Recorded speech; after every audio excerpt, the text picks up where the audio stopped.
Isang mapagpalang araw po sa ating lahat and welcome po to our 365 Daily Devotion.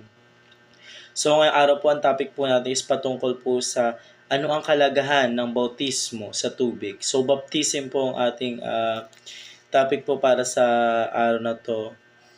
And para naman po sa ating concept po, yung baptism po, ito po ang sabi po, water baptism is a Christian ordinance or sacraments where a believer is immersed and sprinkled with enough water poured over them is an outward sign of their inward faith and commitment to Jesus Christ. It symbolizes the believer identification with the death, burial, and resurrection of Jesus and their public declarations of repentance and new life. So yun po yung ating Bible verse po, yung concept po ng baptism po natin sa araw na to. And para naman po sa ating Bible reading for Bible verse, ito po yung matatagpuan po sa Romans chapter 6 verse 3 to 4. Yung Tagalog na lang po yung babasahin ko po. Ito sabi po sa Tagalog. Hindi ba sa inyo alam na tayong lahat na nabautismuhan kay Kristo Jesus ay nabautismuhan sa kanyang kamatayan? Sa makatuwid, tayo namatay at nanilibing nakasama niya sa pamamagitan ng bautismo upang kung paano binuhay muli si Kristo sa pamamagitan ng dakilang kapangyarihan ng Ama, tayo rin ay magkakaroon ng panibagong buhay. So yun po yung binabanggit po doon po sa Bible verse po natin. So tayo naman po dumako po sa ating teaching po. Una, baptism is an outward sign of inward faith po. So yung pagbabautismo daw po, it is the outward sign and inward faith po. Kasi kapag tayo po, hindi po tayo pwedeng bautismuhan po. Kapag tayo po is wala po tayo paniniwala po sa ating Panginoon Diyos. So, if we have our faith in our Jesus Christ po, ito lang po yung nagsasign po na pwede na po tayong bautismuhan po sa ating Panginoon Diyos po. Kasi, yung pagbabautismo po sa atin sa atin po is po yung kamatayan po ng ating Panginoon Diyos po. So nung binautismohan po tayo sa tubig po,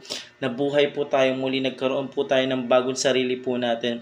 Kung saan po doon po sa pagbautismo po natin, sa paglubog po natin, kasama na po yung mga kasalanan po na nagawa po natin din, yung pag-angat po natin, yun na po yung bagong tayo po or yung bagong tayo nga po or bagong anyo po. So, dito naman po sa pangalawang katuruan po, baptism is a symbol of being united with Christ, death, and resurrection. So, yung pagiging bautismo daw po is, yung nga po sa nibuko na ito po yung nagsisimbolo, pag binautismohan po tayo, is united na po tayo sa ating Panginoon Diyos.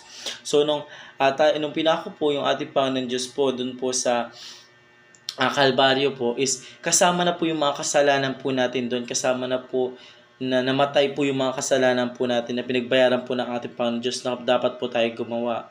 Pero para naman po sa mga taong hindi pa po tumatanggap po sa ating kasalanan sa ating Panginoon Diyos po is hindi pa po kasama yung namatay yung mga kasalanan nila, bagkus nananatili po yung sa sarili nila hanggat hindi po sila naniniwala po sa ating Panginoon Diyos. And if ever na hindi po sila nagpabautismo is hindi po sila magkakaroon ng relationship po sa ating Panginoon Diyos po. So, pangatlong katuruan po, baptism is a public proclamation of being follower of Christ. So, yung pagbabautismo po is wala po siyang pinipiling oras po kahit mapasunset man po or mapaganda po yung araw. Then, mas maganda po habang binabautismohan po tayo is meron pong audience po yung mga churchmate po natin. Then, hindi po pwede natin bautismohan yung sarili po natin na tayo lang. Dapat meron po talaga magbabautismo sa atin.